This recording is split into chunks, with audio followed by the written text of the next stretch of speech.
Hello सभी को नमस्कार। जो हम आज करने जा रहे हैं वो हरियाणा जो साप्ताहिक सामान्य ज्ञान है वो 23 से 29 दिसंबर के बीच का करेंगे। तो चलो चलते हैं। पहला क्वेश्चन है, हाल ही में हरियाणा के भ्रष्टाचार निरोधक ब्यूरो का अतिरिक्त पुलिस महानिदेशक किसे बनाया गया है? ऑप्शन ए है रजत कुमार, ऑप्शन बी है आलोक मित्तल, ऑप्शन सी है विवेक जोशी, ऑप्शन डी है सौरभ सिंह। तो इसका आंसर है ऑप्शन बी आलोक मित्तल। आलोक मित्तल जी के बारे में अभी हम कुछ फैक्ट पढ़ेंगे। चलो, आलोक मित्तल जी है वो 1993 के बैच के आईपीएस अधिकारी हैं। फिलहाल वो सीआईडी के प्रमुख है पिछले 4 साल से। और एक ऑप्शन था विवेक जोशी जी, और विवेक जोशी जी हरियाणा के भी सितंबर में चीफ सेक्रेटरी बनाए गए थे, जो राज्य का सबसे बड़ा अधिकारी होता है।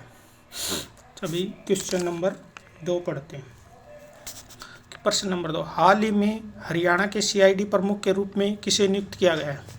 ऑप्शन ए है रजत कुमार, ऑप्शन बी है आलोक मित्तल, ऑप्शन सी है विवेक जोशी, ऑप्शन डी है सौरभ सिंह। तो इसका आंसर है ऑप्शन डी सौरभ सिंह। तो अभी फैक्ट पढ़ते हैं इनके बारे में। सौरभ सिंह 1996 के बैच के आईपीएस अधिकारी हैं। फिलहाल वो फरीदाबाद के पुलिस आयुक्त हैं। साल 2018 में 72 अनुसंधान व सेवा के लिए पुलिस पदक से सम्मानित किया गया था। जो सीआईडी प्रमुख अभी जो मित्तल जी थे, उनकी जगह पर अभी इनको बना दिया गया है। ठीक है। प्रश्न नंबर 3, हरियाणा के किस जिले में राष्ट्रीय बाल वैज्ञानिक प्रदर्शनी का आयोजन किया जाएगा? ऑप्शन ए है भिवानी, ऑप्शन बी है सोनीपत, ऑप्शन सी है हिसार, ऑप्शन डी है रोहतक। तो इस प्रदर्शनी का जो आयोजन है वो ऑप्शन बी सोनीपत में किया जाएगा। इसका जो संस्करण यानी एडिशन है वो 51वां होगा। तो सोनीपत का जो पुराना नाम है वो स्वर्णप्रस्थ है। जिला 1972 में बना था। हरियाणा का पहला मानव रहित toll plaza NH 334P Sonipat में लगाया गया है। हमने पिछले उसमें पढ़ा होगा, ये हरियाणा का पहला है और भारत का दूसरा है जहाँ पे कोई भी आपको मिले नहीं। फुल्ली ऑटोमेटिक टोल प्लाजा होगा ये। चलो अभी अगला क्वेश्चन पढ़ते हैं। क्वेश्चन नंबर 4, हाल ही में हरियाणा के महाअधिवक्ता एडवोकेट जनरल के रूप में किसे नियुक्त किया गया है? तो इसमें ऑप्शन ए है परविंदर सिंह चौहान, ऑप्शन बी है बलदेव महाजन, ऑप्शन सी है विवेक जोशी, ऑप्शन डी है सौरभ सिंह। तो इसका answer option A Parvinder Singh Chauhan है, जिनको बलदेव महाजन जी के स्थान पर नियुक्त किया गया है। जो परविंदर सिंह चौहान जी हैं वो 17वें हमारे एडवोकेट जनरल हो गए। करनाल डिस्ट्रिक्ट से और करनाल कोर्ट में ही स्टार्ट में अपना वकील की प्रैक्टिस कर रहे थे। ये बलदेव महाजन जी का स्थान लेंगे। बलदेव महाजन जी इस पद पे नियुक्त हुए थे 2014 में और लगभग उन्होंने 10 साल तक काम किया है और अभी तक सबसे ज़्यादा इस पद पे रहने का उन्होंने रिकॉर्ड बना दिया। और जब हरियाणा पंजाब से अलग हुआ था 1966 में, तो हरियाणा के पहले महाधिवक्ता आनंद स्वरूप जी थे। राज्य का सबसे बड़ा वकील। जितने भी जो राज्य के खिलाफ हम केस करते हैं, जो भी केस होगा वो सभी केस में राज्य की तरफ से कोर्ट में ये एडवोकेट जनरल ही पेश होता है। क्वेश्चन नंबर 5, हरियाणा राज्य को कब तक प्रदूषण मुक्त करने का लक्ष्य रखा गया है? तो इसमें ऑप्शन ए है 2027 तक, ऑप्शन बी है 2035 तक, ऑप्शन सी है 2030 तक और ऑप्शन डी है, ये एक्चुअली गलत टाइप हो गया, 2032 तक था। तो ये जो हमारा इसका आंसर है ऑप्शन सी है 2030 तक। इसके बारे में चलो फैक्ट है। हरियाणा राज्य को 2030 तक प्रदूषण मुक्त बनाने का लक्ष्य रखा है। इसमें विश्व बैंक का सहयोग लिया जाएगा। राशि कुल 3647 करोड़ रुपए लगेगी। विश्व बैंक इसमें 2498 करोड़ रुपए विश्व बैंक सहायता देगा और 1066 करोड़ रुपए हरियाणा सरकार देगी। जो हम देखते होंगे अभी हमारे जो भारत का है, टीबी मुक्त का लक्ष्य 2025 तक रखा हुआ है, विकसित भारत का लक्ष्य 2047 तक रखा हुआ है, और हमें कार्बन जीरो का लक्ष्य हमारा भारत का है 2070 तक। तो ये डिफरेंट टाइप के जो टारगेट रखे जाते हैं और इनके अनुसार ही पूरा प्लानिंग होती है, और इनको प्राप्त करने के लिए जो जो स्टेप उठाए जाते हैं सरकार के द्वारा, उनको पूरा तैयारी की जाती है। अभी क्वेश्चन नंबर 6, हाल ही में हरियाणा के किस व्यक्ति को मिजोरम का राज्यपाल नियुक्त किया गया है? इसमें ऑप्शन ए है भूपेंद्र यादव, ऑप्शन बी है general BK Singh, option C है मनोहर लाल खट्टर, ऑप्शन डी है राव इंद्रजीत सिंह। तो हाल ही में जो हरियाणा के जनरल बीके सिंह जी हैं, उनको मिजोरम का राज्यपाल नियुक्त किया गया है। जनरल बीके सिंह जी का संबंध भिवानी के बपोड़ा गांव से है। ये 2 बार यूपी के गाजियाबाद से 2014 और 2019 में सांसद थे व केंद्र में राज्य मंत्री थे। 2019 से 24 तक ये परिवहन मंत्री थे माननीय नितिन गडकरी सिंह जी के साथ। और अभी जो हमारे मनोहर लाल खट्टर जी हैं, वो केंद्र में ऊर्जा एवं शहरी विकास मंत्री हैं, और भूपेंद्र यादव जी पर्यावरण मंत्री हैं। एक्चुअली भूपेंद्र यादव जी भी हरियाणा से ही हैं, गुड़गांव में उनका गांव है, लेकिन ये राज्यसभा सांसद हैं। ये अभी तो लोकसभा सांसद है ये राजस्थान से। प्रश्न नंबर 7, हाल ही में हरियाणा राज्य बाल कल्याण आयोग का उपाध्यक्ष किसे बनाया गया है? इसमें option A Rekha Kumari, option B Suman Saini, option C Alok Kumar, option D Renuka Bishnoi. तो इसका आंसर है ऑप्शन बी। तो सुमन सैनी जी को इसका उपाध्यक्ष बनाया गया है। माननीय मुख्यमंत्री नायब सिंह सैनी जी की धर्मपत्नी है। इसका जो बाल कल्याण आयोग है, इसका पदेन अध्यक्ष होता है। जो भी हरियाणा का सीएम होगा, उसकी जो धर्मपत्नी होगी वो इसकी उपाध्यक्ष होगी। तो ये पिछले 10 साल से ये पद खाली था। इससे पहले आशा हुड्डा जी इसकी उपाध्यक्ष थी, और हरियाणा का जो भी राज्यपाल होगा वो इसका अध्यक्ष होगा। इसकी स्थापना 2012 में हुई थी। हाल ही में हरियाणा में किस ब्लॉक को उपमंडल का दर्जा देने की घोषणा की गई है? इसमें ऑप्शन ए है जाटूशाना, ऑप्शन बी है बावल, ऑप्शन सी है डैना, ऑप्शन डी है सिवानी। तो इसका जो ऑप्शन है वो आंसर है ऑप्शन सी डैना। हरियाणा में प्रशासनिक क्षेत्र का विवरण। हरियाणा में जिले 22 हैं, पुलिस जिले 3 हैं, जिनमें आसी, मानेसर और डबावाड़ी है। तहसील 93, उप तहसील 50 हैं, उपमंडल 72 हैं, ब्लॉक 140 हैं, कस्बे व शहर 154 है, ग्राम पंचायत 6222 हैं, और गांव हैं 7356। अभी हमने जो भी ये जो करंट के क्वेश्चन आएंगे, इनके साथ साथ जिस भी मतलब क्वेश्चन का रिलेशन जिस डिपार्टमेंट से है, उस डिपार्टमेंट के मंत्री के बारे में पढ़ेंगे।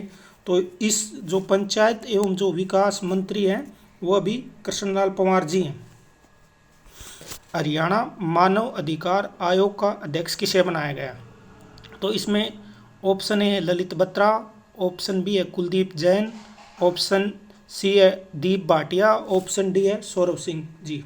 तो इसका आंसर है ऑप्शन ए कुलदीप बत्रा जी। तो नहीं, ललित बत्रा जी। ललित बत्रा आयोग के अध्यक्ष होंगे तथा कुलदीप जैन और दीप भाटिया आयोग के सदस्य होंगे। इनकी नियुक्ति व शपथ राज्यपाल द्वारा जल्द। इसका गठन 1993 के एक्ट से हुआ था। जो मानव आयोग है, उसका जो हेडक्वार्टर है वो चंडीगढ़ में है। क्वेश्चन नंबर 10, हाल ही में PGIMS रोहतक में कौन सी तकनीक विकसित की गई है? इसमें ऑप्शन ए है कैंसर इलाज तकनीक, ऑप्शन बी है थायरो केयर तकनीक, ऑप्शन सी है सॉफ्ट उत्तक शराकोमा तकनीक, ऑप्शन डी है रक्त बदलाव तकनीक। तो इसमें इसका आंसर है सॉफ्ट उत्तक शराकोमा तकनीक। इसके फैक्ट हैं सॉफ्ट उत्तक सरकोमा तकनीक का प्रयोग त्वचा कैंसर के मरीजों के लिए वरदान साबित होगी। जैसे ही कुछ लोगों को त्वचा कैंसर हो जाती है तो उनके अंग काटने पड़ जाते हैं। ये तकनीक आने से अभी ये ट्रायल बेसिस पे चल रही है, उसके अंग को काटने की जरूरत नहीं पड़ेगी और वो मतलब त्वचा में ट्रीटमेंट से दोबारा वो सही हो जाएगी। जो हमारा PGIMS है रोहतक है, इसकी स्थापना 1960 में पटियाला में हुई थी तो और 3 साल तक वहीं पर इसकी क्लासेज लगी थी और 1963 में इसको रोहतक में स्थानांतरण कर दिया गया है। इसके डीन है डॉक्टर कुलदीप सिंह लालर। हमारी जो हरियाणा की स्वास्थ्य मंत्री हैं वो आरती राव जी हैं। क्वेश्चन नंबर 11, हाल ही में हरियाणा कर्मचारी चयन आयोग को कौन सा पुरस्कार दिया गया है? तो इसमें ऑप्शन ए है हरियाणा सुशासन पुरस्कार, ऑप्शन बी है हरियाणा वीरता पुरस्कार, ऑप्शन सी है हरियाणा रत्न पुरस्कार, ऑप्शन डी है हरियाणा केसरी पुरस्कार। तो इसका आंसर है ऑप्शन ए हरियाणा सुशासन पुरस्कार। जो हाल ही में जो हरियाणा सुशासन दिवस का राज्य स्तरीय जो कार्यक्रम हुआ था वो गुरुग्राम में हुआ था। वहाँ पे माननीय मुख्यमंत्री द्वारा घोषणा की गई थी जो हरियाणा कर्मचारी आयोग में HSSC है उसको हरियाणा सुशासन पुरस्कार दिया जाएगा। हरियाणा कर्मचारी चयन आयोग की स्थापना 1970 में हुई थी। वर्तमान अध्यक्ष हिम्मत सिंह जी हैं। वर्तमान सचिव विनय कुमार IAS हैं और हेडक्वार्टर इसका आप सभी जानते हो पंचकुला में। और हाल ही में जो अभी अप्रैल या मई में नया CT होगा, कल ही उसको कैबिनेट ने 10 गुना के लिए अनुमोदित कर दिया और अब जो पिछला CT का ड्राफ्ट था उसमें बदलाव का मसौदा तैयार किया जा रहा है और कुछ ही दिन में आपको फॉर्म अप्लाई के लिए नोटिफिकेशन आ जाएगा और शायद संभावना है कि अप्रैल या मई में एग्ज़ाम होगा। इस बार लगभग बता रहे हैं 16 लाख बच्चे एग्ज़ाम देंगे। तो 10 गुना में जैसे ही 50,000 नौकरी हुई तो 10 गुना आप देख लो, 5 लाख बंदों को मेंस एग्ज़ाम देना पड़ेगा। तो अभी तैयारी में लग जाओ, इसलिए ये आप पढ़ते रहो। क्वेश्चन नंबर 12 प्रश्न, हाल ही में हरियाणा में कितने पुलिस कर्मचारियों को DGP उत्तम पुलिस सेवा पदक से नवाजा गया है? इसमें ऑप्शन ए है 25, ऑप्शन बी है 15, ऑप्शन सी है 7, ऑप्शन डी है 112। तो इसमें आंसर है ऑप्शन सी 7 पुलिसकर्मी हैं उनको DGP उत्तम पुलिस सेवा पदक दिया गया है। और जो हमारा जो नंबर है टोल फ्री नंबर 112 उसमें भी जो 125 पुलिसकर्मी थे उनको भी पुरस्कार से सम्मानित किया गया है। तो इसका फैक्ट, हरियाणा का जो DGP हैं वो शत्रुजीत कपूर जी हैं। पुलिस जिले 3 हैं, पुलिस कमिश्नरी 5 हैं, सेंट्रल जेल 3 हैं और जो राज्य जेल है वो 17। इस प्रकार हरियाणा में कुल जेल 20 है। हरियाणा पुलिस का हेडक्वार्टर पंचकुला में है और अभी जेल मंत्री डॉक्टर अरविंद शर्मा जी हैं। क्वेश्चन नंबर 13, हरियाणा में कहाँ पर NHI द्वारा पशुओं के लिए आश्रय स्थल बनाया है? NHI के बारे में आप जानते होंगे, जो national highway authority of India है, ये रोड बनाने का काम करती है, जो राष्ट्रीय राजमार्ग है उसका। तो इसमें ऑप्शन ए है जगाधरी, ऑप्शन बी है गोवाना, ऑप्शन सी है खरगोदा, ऑप्शन डी है कालका। तो इसका जो आंसर है वो ऑप्शन सी है खरगोदा, जो सोनीपत में है। वहाँ पे जो भी हाईवे के ऊपर पशु एक्सीडेंट या कुछ भी उनके साथ घटना होती है तो उनको रहने के लिए गौशाला टाइप बनाई जाएगी, जैसे गौशाला, लेकिन गौशाला में तो सिर्फ गाय होती है, वहाँ पे सभी पशु रखे जाएंगे ताकि जो हाईवे पे एक्सीडेंट हो रहे हैं उनको बचाया जा सके। इसके बारे में चलो फैक्ट पढ़ते हैं।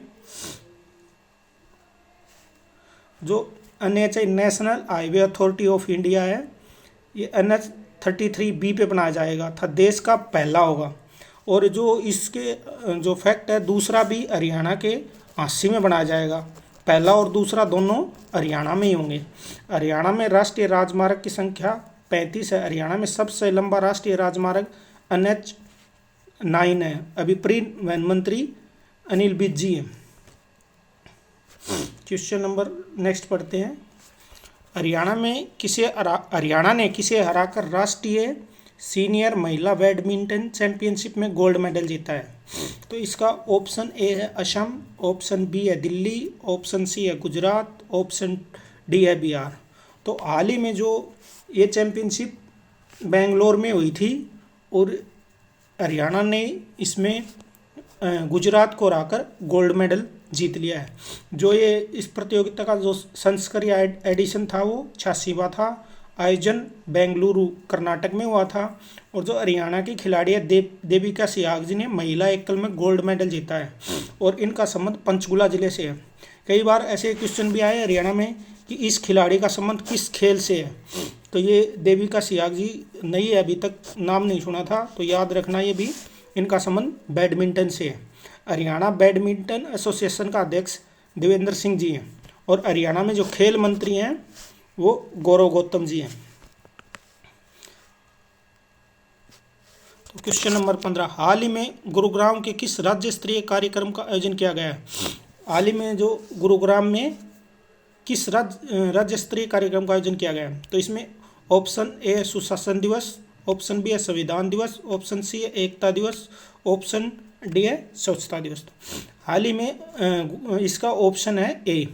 गुरुग्राम में जो 25 दिसंबर को पूर्व प्रधानमंत्री अटल बिहारी वाजपेयी जी का जन्मदिन था, उस दिन सुशासन दिवस के रूप में मनाया गया है।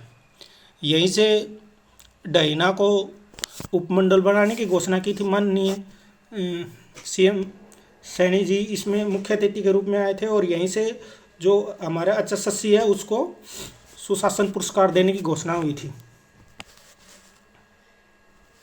क्वेश्चन नंबर 16, हरियाणा राज्य देश में 24 फसलों पर एमएसपी देने वाला कौन सा राज्य बन गया? तो इसमें ऑप्शन ए है दूसरा, ऑप्शन बी है प्रथम, ऑप्शन सी है तीसरा और ऑप्शन डी है चौथा। तो इसका ऑप्शन बी है प्रथम। हरियाणा ही पूरे देश में एक अकेला राज्य है जहाँ पर 24 फसलों पर एमएसपी दी जाती है। तो हरियाणा राज्य का देश का प्रथम राज्य बन गया है 24 फसलों पर एमएसपी देने में। हरियाणा की स्थापना 1 नवंबर 1966 को 17वें राज्य के रूप में हुई थी। जे-सीसा आयोग की सिफारिश पर गठन हुआ था और हरियाणा को बढ़ाने के लिए जो संविधान में संशोधन किया गया था वो 18वां संशोधन किया गया था। ये क्वेश्चन भी काफ़ी बार आ लिए दोनों क्वेश्चन की, हरियाणा कौन सा राज्य था और कौन सा संविधान संशोधन हुआ था। और अभी हरियाणा में कृषि एवं किसान कल्याण मंत्री श्याम सिंह राणा जी हैं।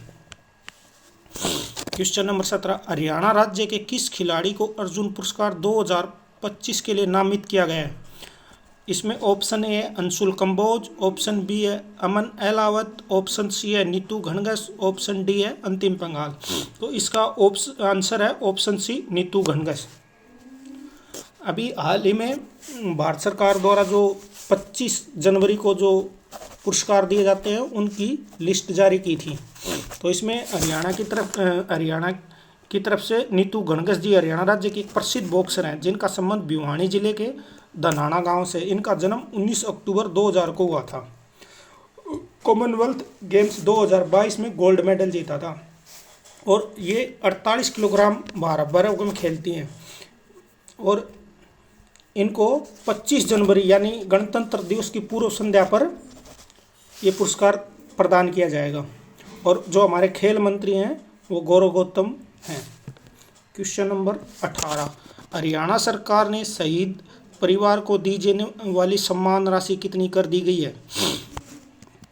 तो अभी इसमें option A 1 crore, option B है 2 करोड़, ऑप्शन सी है 50 लाख, ऑप्शन डी है 75 लाख। तो कल ही जो कैबिनेट की मीटिंग हुई थी उसमें जो शहीदों को दी जाने वाली राशि जो पहले 50 लाख थी हरियाणा में, अभी इसको बढ़ाकर ऑप्शन ए 1 करोड़ रुपये कर दी गई। इसमें अब हरियाणा का जो सैनिक व अर्धसैनिक मतलब दोनों पैरामिलिट्री फोर्स का जवान हो या सेना का जवान हो, उन दोनों को 1 करोड़ रुपये राशि दी जाएगी उनके सम्मान के लिए, ताकि उनके जो पीछे परिवार है उसका गुजारा बसर अच्छी तरह हो सके। तो अभी हमें इसके बारे में फैक्ट क्वेश्चन पढ़ते हैं। सैनिकों की भूमि हमारे रेवाड़ी को कहा जाता है क्योंकि रेवाड़ी से सबसे ज़्यादा सैनिक फौज में भर्ती होते हैं। और शहीदों का शहर झज्जर को कहा था। झज्जर मतलब आज तक झज्जर में बहुत बंदे देश की रक्षा करते हुए शहीद हुए। सैनिक व अर्धसैनिक कल्याण मंत्री राव नरवीर जी हैं। क्वेश्चन नंबर 19, हाल ही में हरियाणा में दयालु योजना के तहत कितने परिवार के खातों में 144.73 करोड़ रुपए डाले गए हैं? तो ऑप्शन ए है 3032, ऑप्शन बी है 4086, ऑप्शन सी है 3882, ऑप्शन सी है 157। तो इसका आंसर है ऑप्शन सी। तो दयालु दीनदयाल उपाध्याय अंत्योदय परिवार सुरक्षा योजना को 2023 में शुरू किया गया था। इसका जो योजना के तहत जो गरीब हैं जिनका इनकम 1,80,000 से कम है, यानी बीपीएल परिवार में आते हैं, उन्हीं के किसी भी सदस्य या तो किसी काम करते हुए या कहीं भी घटना में विकलांग हो गया या मौत होगी तो उनकी मदद की जाएगी। इसका मेन उद्देश्य है। अभी हमारे सामाजिक न्याय सशक्तिकरण 80BC वेलफेयर था अंत्योदय जो कल्याण मंत्री है वो कृष्ण कुमार बेदी जी है। और अभी प्रश्न नंबर 20, हरियाणा में वर्तमान में जनसंख्या के अनुसार सबसे बड़ा नगर निगम कौन सा है? क्योंकि ये क्वेश्चन अभी इसलिए उठा क्योंकि अभी मेयर के चुनाव होने वाले हैं फरवरी में, तो इससे संबंधित काफ़ी क्वेश्चन आ सकते हैं आने वाले एग्जाम में। तो इसमें ऑप्शन ए है गुरुग्राम, ऑप्शन बी है मानेसर, ऑप्शन सी है हिसार, ऑप्शन डी है फरीदाबाद। तो जनसंख्या के हिसाब से अभी सबसे बड़ा जो अपना नगर निगम है वो ऑप्शन डी फरीदाबाद है। इसके फैक्ट पढ़ते हैं। चलो, हरियाणा का सबसे बड़ा नगर निगम फरीदाबाद है। हरियाणा का सबसे छोटा नगर निगम मानेसर है। हरियाणा का पहला नगर निगम फरीदाबाद था जो 1994 में बना था, और दूसरा नगर निगम हमारा गुरुग्राम था। हरियाणा में कुल नगर निगम अभी 11 हैं और 11वां नगर निगम मानेसर है। तो इस प्रकार हमारे जो क्वेश्चन हैं वो पूरे होते हैं। और अभी आपके पास 3 से 4 महीने हैं, लग जाओ सभी। और अपना अगर किसी को भी सरकारी नौकरी लेनी है तो अभी से मेहनत करना शुरू कर दो। और अभी हम 1 जनवरी से जो हरियाणा के जितने भी इम्पोर्टेंट क्वेश्चन हैं जो 2015 से लेकर 2024 तक एग्ज़ाम में आए उनकी सभी की वीडियो डालनी शुरू करेंगे। और 1 जनवरी को ही हम जो फरवरी के लगभग दिसंबर के मोस्ट इम्पोर्टेंट 70 क्वेश्चन हैं उनको रैपिड मोड में उनकी प्रैक्टिस करेंगे। केवल उसमें क्वेश्चन होगा, आंसर होगा, क्वेश्चन होगा, आंसर होगा। लगभग आधे घंटे में हम पूरे दिसंबर के 70 क्वेश्चन का रिवीजन कर लेंगे ताकि जो भी हमें याद रहने में आसानी हो जाए और एग्ज़ाम जब भी हो उससे पहले इसको हम फटाफट रिवीजन कर लें। क्योंकि जो मैं लास्ट जो सीटी हुए जो 56-57 पहले जो रद्द हुए थे उस टाइम भी और इस टाइम भी लगभग हरियाणा में 1 साल का जो करंट अफेयर है वो क्वेश्चन आ रहे हैं। इसलिए हम जो भी क्वेश्चन होंगे एग्ज़ाम से पहले सभी का फटाफट रिवीजन करते रहेंगे। ठीक है, चलो, जय हिंद, जय हरियाणा।